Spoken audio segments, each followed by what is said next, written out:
We're standing here at the birthplace of Tucson. Tucson is the Hohokam name of this area. Tucson is a place of persistence where it's continuously occupied, largely because of where the water was, and people tend, of course, to gather where they can live, where they can grow crops. The Hohokam identify this place as an ancestral site. So for thousands of years, from time immemorial, they will say, they have occupied this land and been stewards of this land.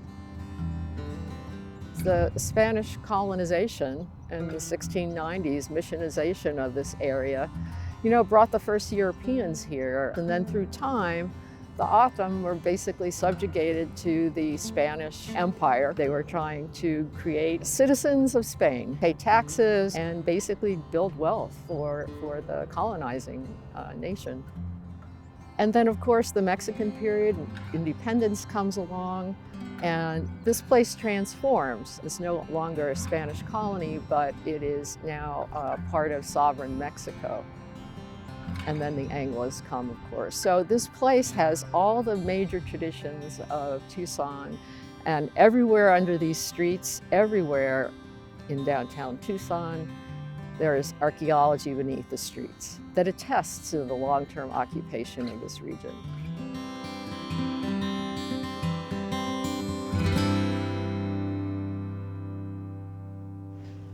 Very few people living in Tucson know our deep, deep history. The fact that downtown Tucson's been occupied for over 3,000 years, that underneath the streets and sidewalks and lawns and underneath building foundations, you can find the remnants of the past here.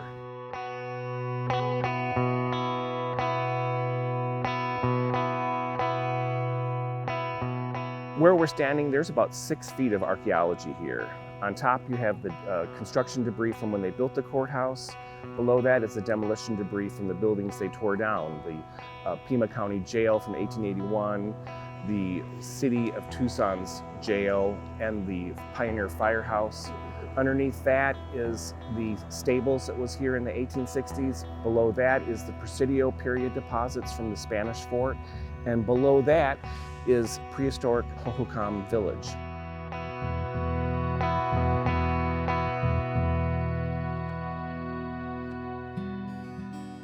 The excavations were so complex in a way that we needed to go through them strategically in order to identify, well, at this point, this road came through here. We're finding a piece of this road, but then later this occupation came through. There was a jail. And so desert archaeology was able to piece together that puzzle and create the story that has then become a setting for what this place has been in Tucson's history.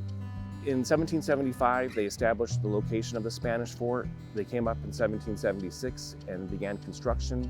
They laid out the location of a church and a cemetery. Today, that cemetery is below Alameda Street, mostly in the adjoining sidewalk areas. During the course of the excavations, we identified one of those cemetery plots right here in our excavation footprint. And these are very shallow. They are literally right underneath the pavement. In 2021, as they were redoing the sidewalk, we found one of the burials under the sidewalk, and it was a Spanish soldier who had died in his sleep. And they just wrapped him up in a sheet and buried him there, and they will eventually be reburied in Holy Hope Cemetery.